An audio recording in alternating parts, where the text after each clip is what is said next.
Well, hello again, everybody. Thank you for joining us. And for those of you just joining us now, I'm Adam White. I direct the C. Boyd and Gray Center for the Study of the Administrative State here at George Mason University's Antonin Scalia Law School. Thanks again for joining us for today's discussion of Congress, the courts, and the administrative state. The Gray Center was founded to promote scholarship and debate on the modern administrative state and our Constitution's legislative, executive, and judicial branches. The Center's programs focus on new questions and timeless questions. To inform and elevate public discussion of these issues, we're proud to host scholars, practitioners, policymakers, and journalists from a wide range of perspectives, as exemplified by today's papers and speakers. Given our focus on Congress, the courts, and the Constitution, we're fortunate to be joined today by our keynote speaker, one of the nation's most significant observers of American politics and government, Mr. George F. Will. Twice a week, his column appears in more than 440 newspapers, first and foremost the Washington Post, which has syndicated his Pulitzer-winning column since 1974. In 1981, Mr. Will became a founding panel member of ABC Television's This Week. He's now a regular contributor to NBC News and MSNBC. He's the author of many books, not just on politics, but also, of course, on baseball. Speaking of which, we're lucky we got him today because the Cubs start spring training tomorrow afternoon, playing the Brewers. His next book, available June 4th, is titled The Conservative Sensibility. The C. Boyd and Gray Center is honored that he joins us today. Please join me in welcoming Mr. George F. Will.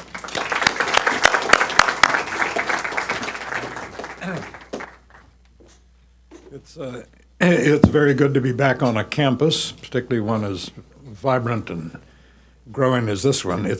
I began my career briefly as a college professor, a dark secret I try to keep secret. I remember in 1976, in June, when two of my friends were running against one another for the Senate. One was the incumbent senator from New York, Jim Buckley, and the other was his challenger, Pat Moynihan. And the night in June, they both won their party's nominations. Jim Buckley said at his headquarters, "I congratulate Professor Moynihan and look forward to running against Professor Moynihan, who I'm sure will conduct the kind of high-level campaign you'd expect of a Harvard professor." And back over at Pat's headquarters, a journalist said, "Pat, Jim's referring to you as Professor Moynihan." Pat drew himself up to his considerable height and said, "The mudslinging has begun." Pitchers and catchers have already reported spring training has begun. Spring itself will soon be sprung. The sap is rising. Love is in the air.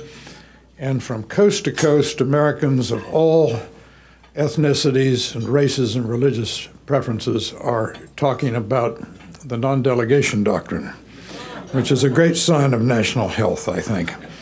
I'm going to talk about this, although I'm not a lawyer. I might have been. I studied in England for 2 years, and as I was leaving, I couldn't decide between a career in the law and an academic career, so I applied to a distinguished law school and to the Princeton in philosophy.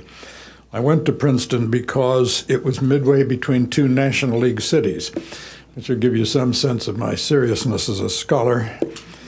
But I do think that lawyers and law schools and courts are and where we do political philosophy in this country. There was a time in the 50s particularly when much was made of the consensus theory of American history, when it was said that we didn't do political philosophy in the United States because we didn't need to. We didn't have deep arguments because there was so much consensus. A brilliant historian, Daniel Boorstin, suggested that this was the case. Now that is refuted by the existence of the Federalist Papers and much else, which is one of the great contributions to Western political thought, but also to the fact that the Supreme Court, year in and year out, does our political philosophy. So law schools are doubling, whether they know it or not, and I hope they do know it, as ongoing seminars in political philosophy. You are doubtless looking with rapt admiration at my necktie, which is one iteration of the Federalist Society necktie. The silhouette in white is of the sainted James Madison, who I think ranks second only to, and not very far second to, Aristotle among the great thinkers the Western world has produced. However, he made one mistake. In Federalist 48, he famously said, "The legislative department is everywhere extending the sphere of its activity and drawing all power into its impetuous vortex. Would that it were true." It's not happening. And what I want to say to you today is to reprise a theory of mine, which is that much of American political experience as well as political thought can be understood as an argument between two Princetonians, James Madison of the great class of 1771 and Woodrow Wilson of the class of 1879. I have said before, some of you have heard me make this extravagant claim, that the most important decision taken anywhere in the world in the 20th century was the decision about where to locate the Princeton Graduate School. President of the University, Woodrow Wilson, wanted it down on the main campus. His nemesis, Dean Andrew Fleming West, wanted it where it is, up on a hill overlooking the campus and the graduate course. West having won, Mr. Wilson had one of his not uncharacteristic snits, resigned, went into politics, and ruined the 20th century. I exaggerate somewhat and simplify a bit, but Woodrow Wilson, when he, 2 years after leaving Princeton's presidency, became president of the United States, became the first president to criticize the American founding, which he did not do marginally. He did it root and branch. He said that the great sin of the founders was the separation of powers, which made government inefficient. It was all very well once, he thought, when we were a country of 3 to 4 million people, 80% of them living within 20 miles of Atlantic tidewater. It was fine to have a cumbersome, non-nimble government. But, he said, now that we are a nation united by copper wires and steel rails, that had to go. It had to go so that we could be more scientific. Science was in the air at the time Woodrow Wilson came to power, literally in the air with Marconi, but Edison, Ford, the Wright brothers, and of course Woodrow Wilson became a president of the American Political Science Association and really did believe that politics could be a science. That is, it would be governed by scientists, not unlike him, and that they would practice the science of administration, to the study of which he really became a pioneer. Of course, the great text for progressivism at the time was Crowley's The Promise of American Life. Very few, if any, other books published in 1913 have been published ever since and remain in print. It was, of course, given by Brandeis, gave it to Teddy Roosevelt, who was about to go to Africa to shoot large animals. Teddy Roosevelt read the book out there, came back a convert. One of the lesser-known facts about Woodrow Wilson is that his boon companion and close advisor, Colonel House, wrote one novel, and it had the not quite alluring title, Philip Drew Administrator. But it celebrated the science of administration. It's a fantasy in which Philip Drew becomes President of the United States and does away with Congress and judicial review and other impediments to efficiency. Well, the question is, how disappointed would Colonel House be by where we live today? The first substantive words of the U.S. Constitution, that is to say, the first 15 words after the preamble, are all legislative powers having herein granted shall be vested in a Congress of the United States. The gentleman who wrote those words had read the words of John Locke in his second treatise. Locke having said, legislators may make laws, they may not make other legislators. If you want to know how far we've drifted from Locke and from the first 15 substantive words of the Constitution, walk into the office of Senator Mike Lee of Utah. There you will see two piles of paper. One is about that thick, and it's all the laws, the actual legislation passed by Congress in a recent term. The other pile of paper is about 8 feet high, and it consists of all the rules and regulations generated by the administrative state in the same period. Now the question is, if the impetuous vortex is supposed to be drawing in all powers to the legislature, what did Madison miss? I think the sainted Madison missed 3 things. One is the coming of political parties. The second is the actual facts and sociology of big government. And third is a consequence of those first 2, and that is the swollen presidency. With regard to parties, the Constitution is written in 87, argued for in the Federalist Papers in 1788, passed in 1789, and 5 years later, Madison and Thomas Jefferson, his companion, go off on the famous botanizing trip, during which, when they weren't looking at the flora and the fauna, they were consulting with political actors along the East Coast and producing a political party. Parties were not anticipated by or desired by the founders. They found they could not live without them. And by the time the most important election in human history, that of 1800, occurred, its importance was precisely that. For the first time in history, power was peacefully transferred from one political party to another. The problem is that the parties are now eclipsing institutional loyalties. Party identification is. The entire Madisonian architecture depends on sturdy, stout, jealous, rivalrous institutions. We have now reached a point where, in 2018, a Republican chair of a House committee said, "We chairmen of committees work for the president." As long as that mentality prevails, the Madisonian architecture does not work. The second problem, of course, that Madison missed is the coming of big government. Madison famously said the powers delegated in the proposed Constitution are few and defined.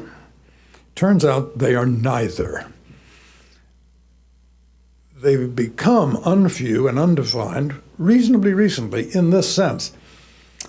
From the founding of the Constitution until the 1960s, the first question Congress asked, sometimes perfunctorily, sometimes cynically, but asked, was, where in the Constitution do we find a warrant to do what we are determined to do anyway? In the 1960s, however, this legitimacy barrier, as it was called by James Q. Wilson, crumbled. Up until very recently then, it still existed. When I was in Princeton's graduate school, I received financial aid from the National Defense Education Act, passed after Sputnik, because education was considered part of the national defense and therefore covered by Congress's enumerated power to look after the national defense. The interstate highway system, you may or may not know, was produced by legislation for the National Defense Highway Act. It was, again, sometimes perfunctory, sometimes risible connection to an enumerated power.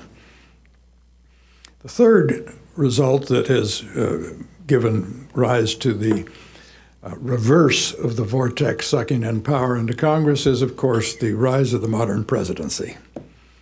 The Federalist paper uses the word leader 13 times, leader or some permutation of it. Once as a perfunctory acknowledgement that the revolution had leaders. The other 12 times are terms of disparagement, that leaders existed to, they feared, arouse passions, and passions are the problem of government, and that a real proper president would help dampen passions.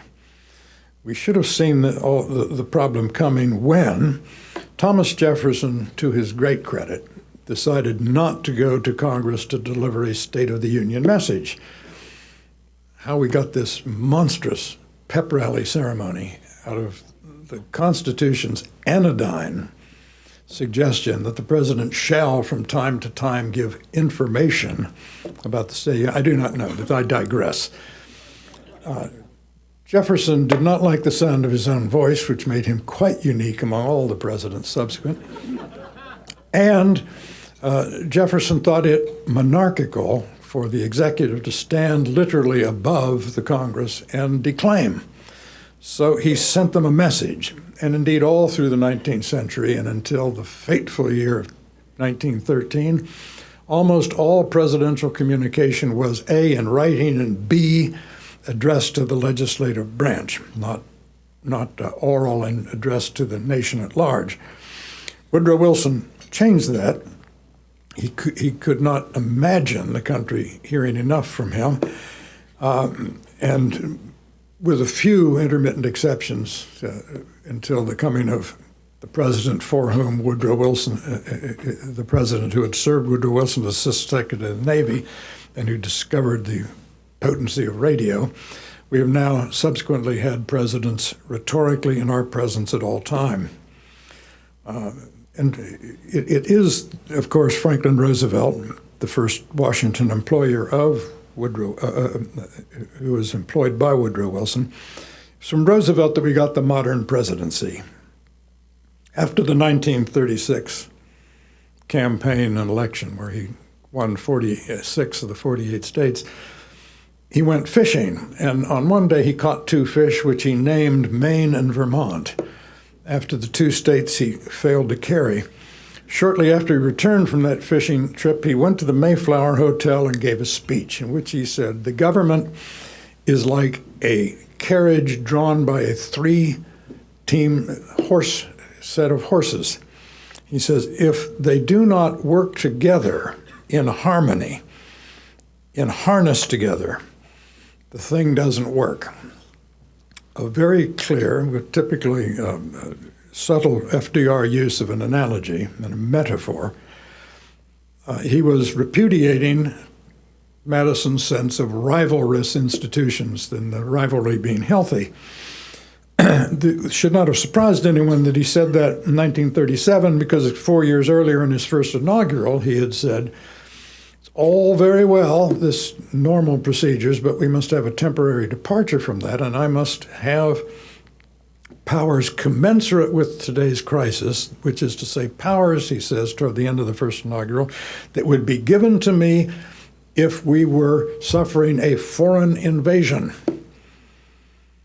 The foremost American columnist at that time, Walter Lippmann, wrote shortly thereafter, "A mild species of dictatorship will help us over the roughest spots in the road ahead." Well, that calls us back to Federalist 47, wherein, Madison said, "The accumulation of all powers, legislative, executive, and judiciary, in the same hands may justly be pronounced the very definition of tyranny." And so is the use of war-like martial metaphors. Randolph Bourne, now forgotten, unfortunately, gave to us a great phrase that deserves greater prominence in our civic discourse. "War," said Randolph Bourne, "is the health of the state." Madison had said something very like that in the Federalist Papers. As I recall the story, Randolph Bourne wrote that, wadded it up on the piece of paper and threw it in his wastebasket, and it was found after he, a great opponent of the First World War, was killed by the influenza let loose upon the world by the First World War. Subsequently, however, war being the health of the state, presidents are forever declaring war on poverty, cancer, drugs, and what have you, because it suggests the need for everyone to get in line in lockstep and work together. Enough of these rivalries. All this is, of course, made worse by the new intimacy of the modern presidency. I'm told that the archived copy of the manuscript of Roosevelt's first fireside chat does not actually contain the 2 words with which he began the fireside chat. The 2 words are, "my friends." Now, try to imagine George Washington addressing any group of people larger than 4 as my friends, or Grover Cleveland, the last constitutional Democratic president, or anyone else prior really to FDR, who began, by the way, another fireside chat, "Tell me your troubles." He did not say, "I feel your pain," but he could have. Tell you how far we've come in this regard. In 1992, in one of the presidential debates, at that point there were 3 candidates: George Herbert Walker Bush, the incumbent, Bill Clinton, the Democratic challenger, and Ross Perot, doing very well, going on to get 19% of the popular vote. They had one of those grotesque debate formats where the public asks questions. And one member of the public, I'm afraid all too representative of the public, asked the following question of the 3 candidates: how can we, as symbolically the children of the future president, expect you to meet our needs, the needs in housing and in crime, and you name it? Well, how do we get to a point where a self-respecting American citizen describes himself and all his peers as children of the next president? How did we get to this watery Caesarism? It was in place long before that. James McGregor Burns, at the time a very distinguished political scientist and student of the presidency and enthusiast for Jack Kennedy, said the following: "The presidency is the incarnation of the American people and a sacrament resembling that in which the wafer and the wine are seen to take the body and blood of Christ."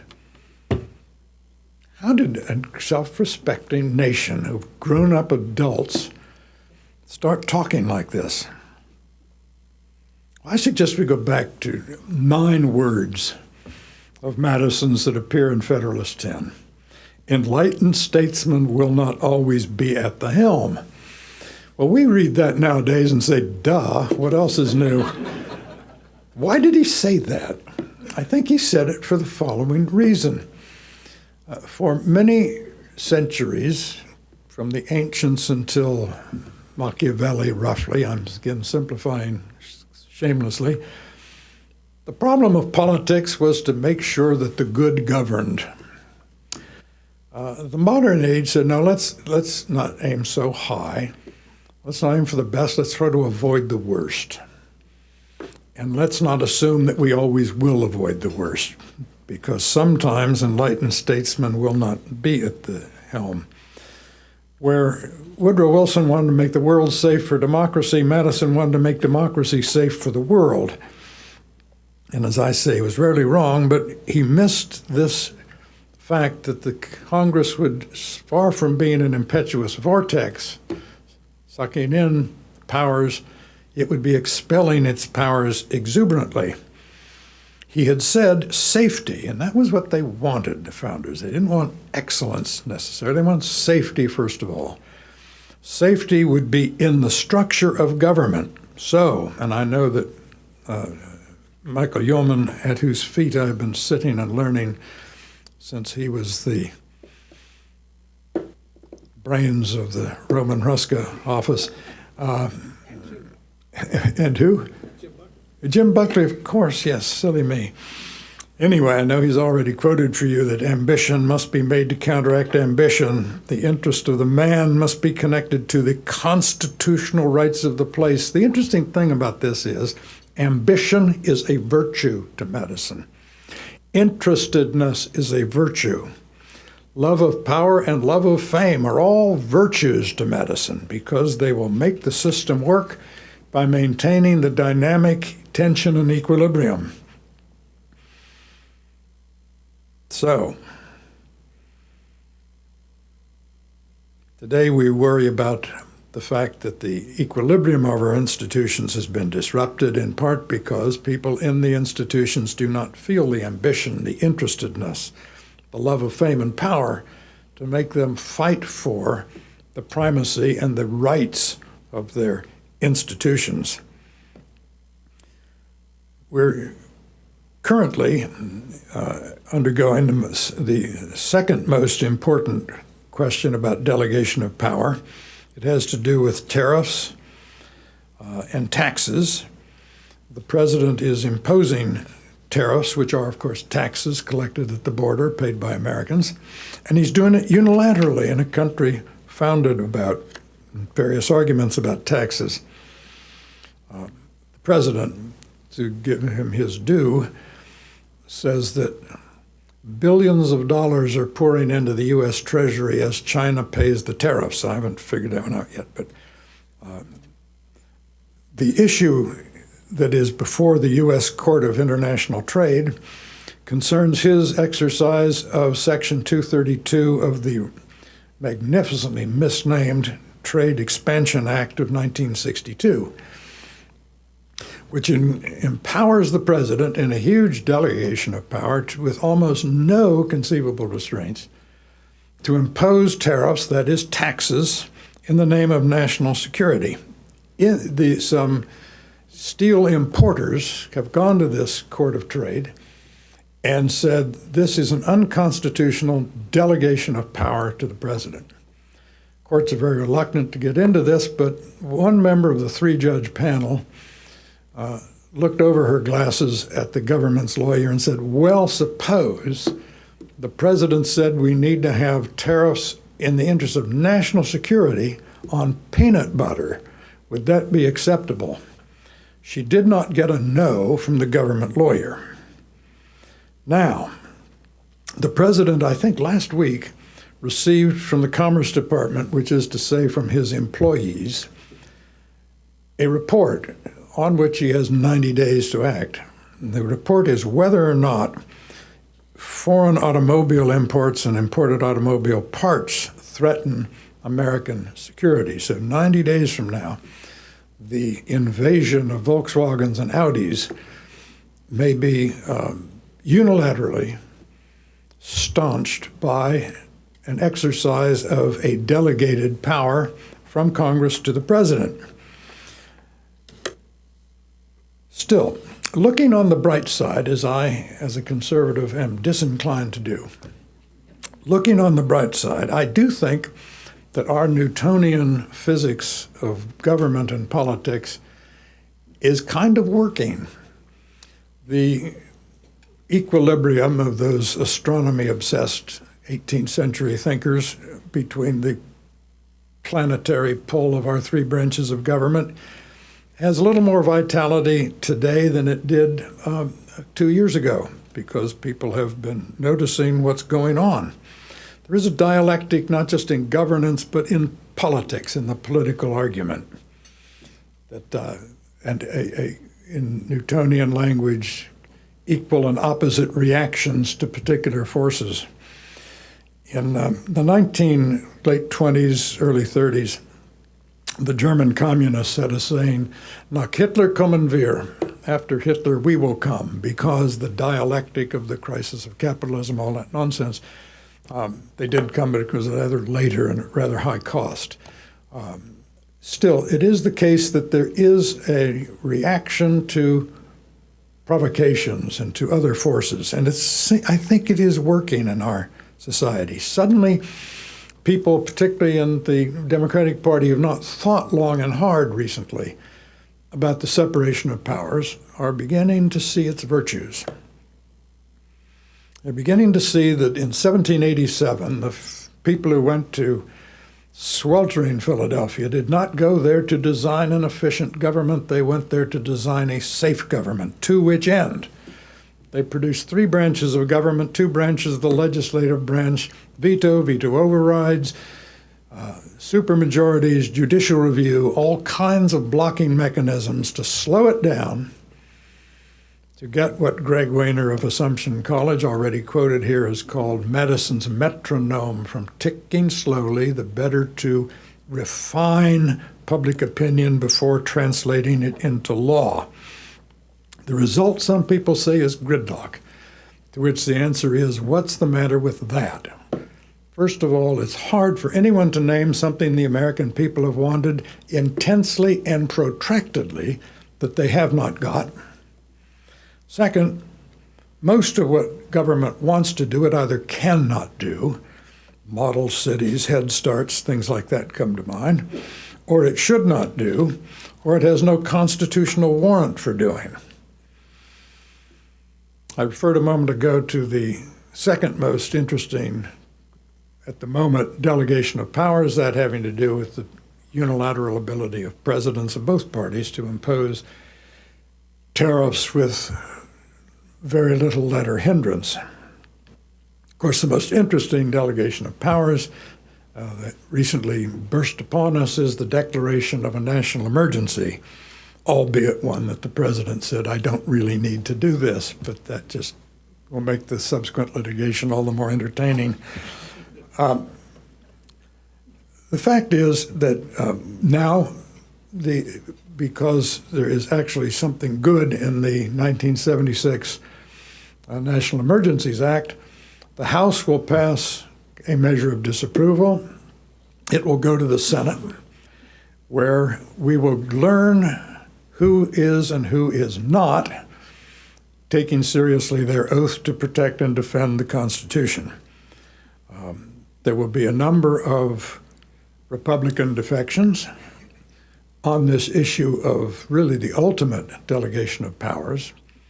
Ultimate because if, in the name of a national emergency, a president can repurpose appropriated funds for quite different uses than they were intended, then the appropriation power, which is the heart of the legislative branch's muscle, is vitiated, and the separation of powers is set aside. We shall find out. And since learning is infinite learning, constant learning is my idea of heaven, it's going to be heavenly, because we're going to learn a lot about a lot of people very soon.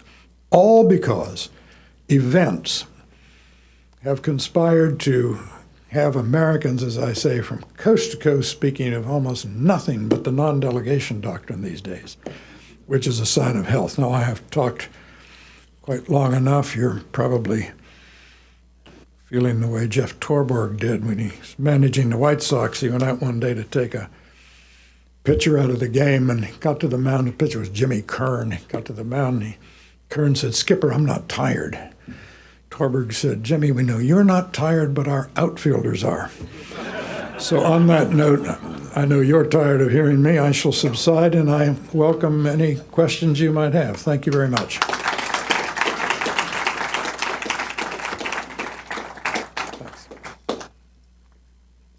There are two audience microphones, so if you raise your hand, Mr. Will will call on you and the microphone. Stunned silence. I always do that. I always answer every conceivable question. Yeah.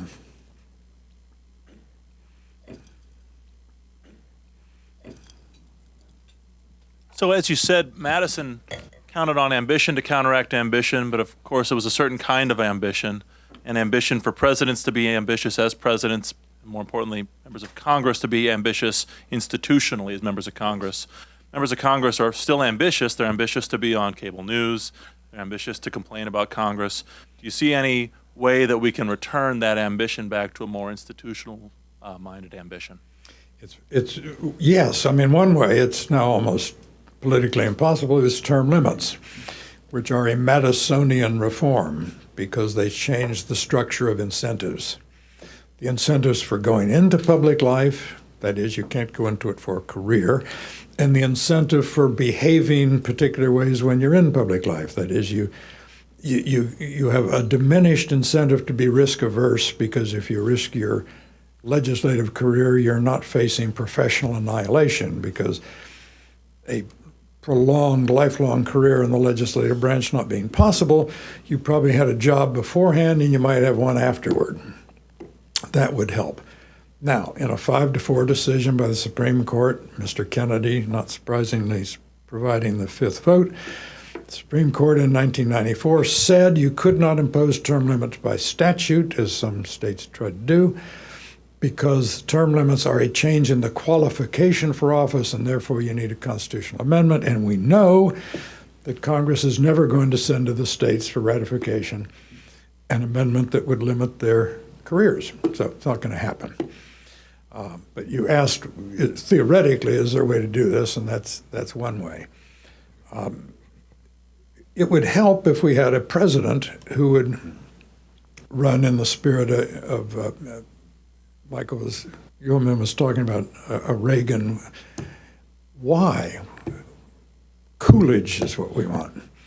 That is someone who says that my job is to, to coin a phrase, to take care that the laws are faithfully executed. What a concept. And not that much more. Conduct foreign policy with the legislative branch. And it would also help if we got some legislators, some candidates for Congress who stopped this nonsense that we're hearing these days, that Congress is a co-equal branch of government. It's not co-equal, it's superior in almost every particular. It's Article 1 of the Constitution for a reason. Nothing happens without appropriations. Congress is involved in foreign policy, ambassadors, treaties, etc. Congress creates all the Article 3 courts but the Supreme Court. It votes on staffing those courts. Congress is the preeminent branch of government. There was a time when conservatives, good students of Jim Burnham and his Congress in the American Tradition, that wonderful book, believed in congressional supremacy, partly as a reaction against the New Deal and all the rest, where modern conservatism defined itself in that reaction. Then, however, conservatives had the heady, intoxicating experience of Ronald Reagan. And they said, this is fun, controlling the executive branch. And the tradition of congressional supremacy has vanished. But these are all, the vocabulary is out there in our past, and the theories are right there to be revived. And it's time to start.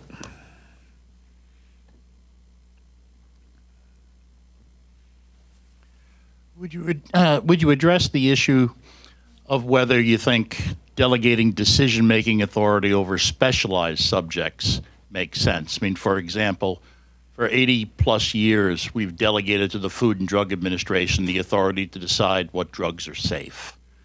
Is that good? But if so, how does that fit into the overall scheme that the government has? Yeah, there are various degrees of scientific policy and various degrees of specialized knowledge required. What must stop, however, is Congress passing, to use Chris Demuth's phrase, I think, Congress enacting velities, nice sentiments. We should have clean water.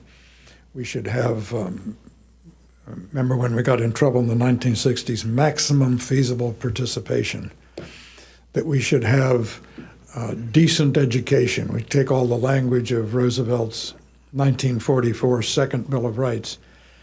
If you say we ought to have safe food, fine. If we ought to have reasonably tested drugs, fine. This is a case where the progressives' reliance on science and experts is fine. Waters of the United States, not so much.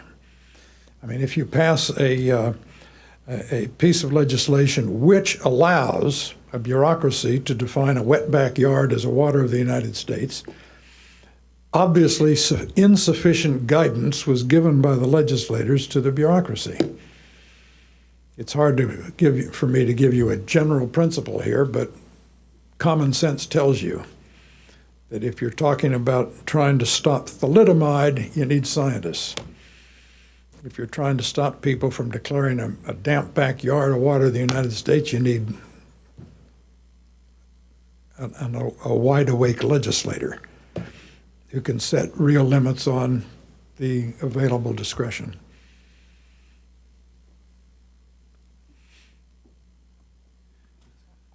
I agree with you that Madison didn't anticipate parties, and I think today we see an intense party polarization that is, I think, an important contributor to our current dysfunctionality. I worry that the kind of institutional values that you, I think, rightly emphasize we need to draw attention to have themselves become partisan.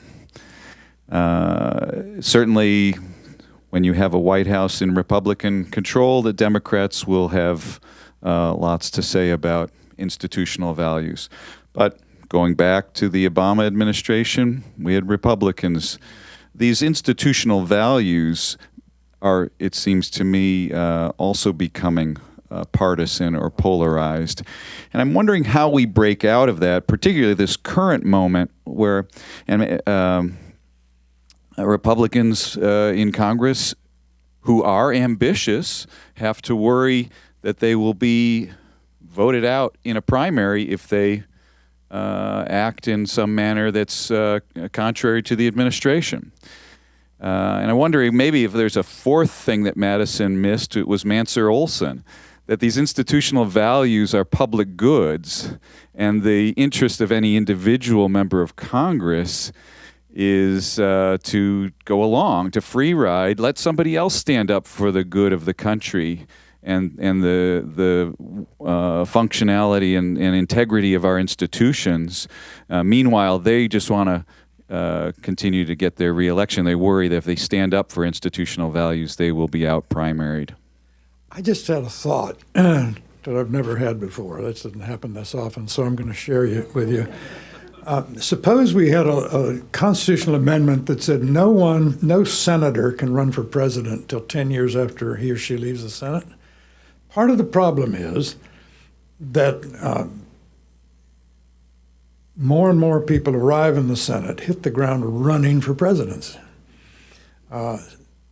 It's commonplace that every senator looking in the mirror as he shaves or she puts on her makeup sees a president. One of the reasons Mitch McConnell often is, and more frequently could be, the great defender of Senate institutions is he doesn't want to run for president. National Review once said the good thing about McConnell is he can't be a presidential candidate because he has the rather sour demeanor of George Will, which I thought was sort of an rude thing for them to say, but true, which is... So part of the problem is that too many people look upon the Senate and the Congress as a stepping stone. I mean, people now look upon them being mayor of South Bend, Indiana, as a stepping stone to the presidency. Another problem, and I don't quite whether this at least tangentially addresses what you're talking about, but you refer, and people I've heard at this conference refer to the intense polarization between the parties, and it's real enough. And the discord is real. But I think the country is much more threatened by something more alarming, and it is consensus and harmony. I think the political class in Washington is more united by class interest than it is divided by ideology. And the class interest is in making government inexpensive by making enormous deficits normal. Everyone in Washington, from the latest Trotskyite from the Bronx to whoever is representing Idaho, they're all agreed that we should have a large, ever more present, ever more generous entitlement state and not pay for it. Everyone's agreed on that. And it's understandable why. Because you can give people $1 worth of government, charge them 86 cents for it, and they're delighted. It won't last forever. This was explained recently to the current president, who was shown it's just not sustainable anymore, and he said, yeah, but I won't be here then. Which is to say the electoral cycles and the economic and political cycles don't mesh. Which is why when we talk about polarization, we're fighting about all kinds of things, reparations and socialism and all this stuff, none of which has practical implication. What is practical implication is that everyone has agreed that we should run $1 trillion deficit at 3% growth and more than full employment. Now that's really interesting. And I think we should bear that in mind when we talk about the polarization in America, because it's a little froth above a much more sturdy substratum of agreement, perverse agreement, but agreement.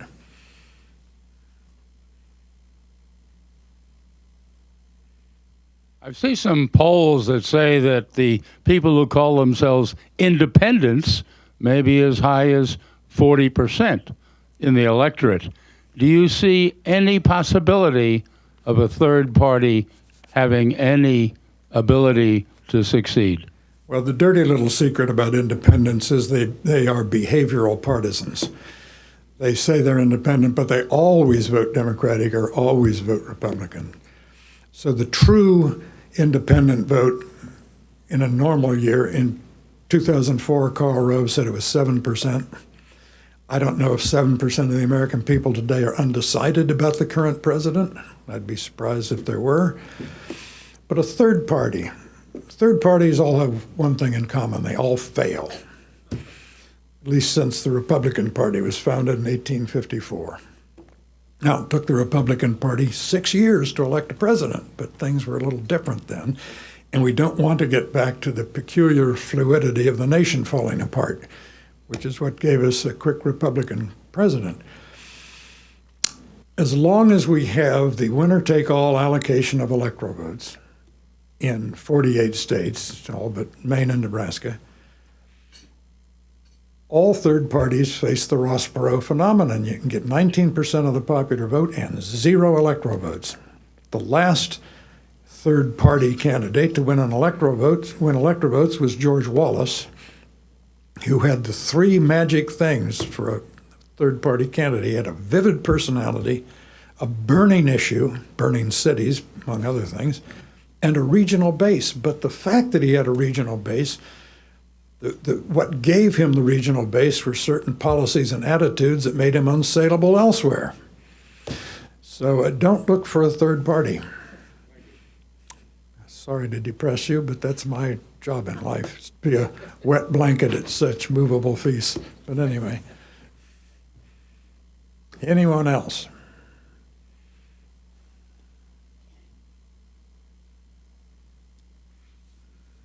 I don't know if you've mentioned anything about the third branch, the judiciary, and I